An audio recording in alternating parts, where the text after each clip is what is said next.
થોડા સમય પહેલા શક્તિસિંહ ગોહિલનો સુરેન્દ્રનગરમાં એક કાર્યક્રમ હતો। એ કાર્યક્રમમાં શક્તિસિંહ ગોહિલની સાથે એવા ચહેરાઓ દેખાયા કે જે કોંગ્રેસ પક્ષમાં નથી।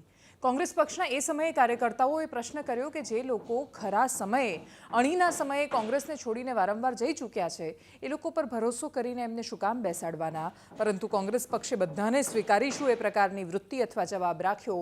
પરિણામ સામે છે। સોમા ગાંડા પટેલે ફરી એકવાર પત્ર જારી કરીને જાહેર કરીને એવું કહ્યું છે કે હવે કોંગ્રેસ પક્ષમાં નથી, રાજીનામું આપી રહ્યા છે। નમસ્કાર, આપની સાથે હું દેવાંશી।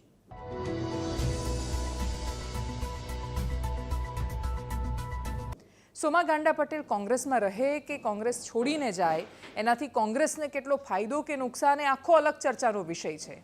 જે ઉમેદવાર સુરેન્દ્રનગરમાં કોંગ્રેસે ઊભા રાખ્યા છે ઋત્વિક મકવાણા, એમની સાથે તો ઓલરેડી એમના વેવાઈ જેવા સંબંધો છે અને એટલે જ એમના વિરોધમાં સોમા ગાંડા છોડીને શું કામ જાય એ પણ પોતાની અંદર પ્રશ્ન છે। કોળી સમાજમાં બે ફાંટા પડાવવાની સોમા ગાંડા પટેલે કોશિશ કરી, તળપદા અને ચુમાડિયાની એવો એમના પર આરોપ લાગ્યો એ પણ એક અલગ પ્રશ્ન છે। મૂળ વાત એ છે કે એક કોંગ્રેસમાં પાછા આવ્યા ક્યારે હતા કે જોડાયા અને પછી ગયા? કોંગ્રેસ પક્ષમાં એ હતા ક્યારે સોમા ગાંડા પટેલ કે રાજીનામું આપીને એવું કહી રહ્યા છે કે મેં કોંગ્રેસ પક્ષ છોડી લીધો છે, પરંતુ છતાં એ શક્તિસિંહ ગોહિલને પત્ર લખી રહ્યા છે, અમિત ચાવડાને પત્ર લખી રહ્યા છે અને આ બધાને પત્ર લખીને એ જ એમના તરફથી જે પત્ર આવે છે ને પછી એ કહે છે કે કોંગ્રેસ પક્ષમાંથી રાજીનામું આપે છે।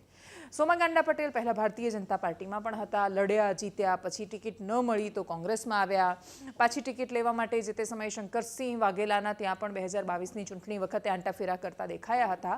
કોઈ પણ પક્ષમાં હોય, જીતવું હારવું અલગ વિષય છે। સોમા ગાંડા પટેલને કદાચ ચૂંટણી લડવાનો કેટલાય સમયથી શોખ છે અને ચૂંટણી લડવાનો શોખ પૂરો ન થાય તો એ પક્ષ બદલતા આવ્યા છે। એ આજની વાત નથી, વર્ષો જૂની આ જ વાત છે। 2020માં જ્યારે રાજ્યસભાની ચૂંટણી આવી ત્યારે એવું કહેવાયું, જે તે સમયે એમના પર એવા આરોપ લાગ્યા કે કથિત રીતે 7 કરોડ રૂપિયા લઈને સોમા ગાંડા પટેલે કોંગ્રેસ છોડી દીધી। ભારતીય જનતા પાર્ટીમાં શરત હોય છે કે કાં તો ભાઈ પૈસા મળે કાં તો તમને બેઠક મળે, એટલે ભાજપમાં જઈને એમને ટિકિટ મળે એવી કોઈ સંભાવનાઓ હતી નહીં અને એટલે જ ટિકિટ એમને મળી નહીં।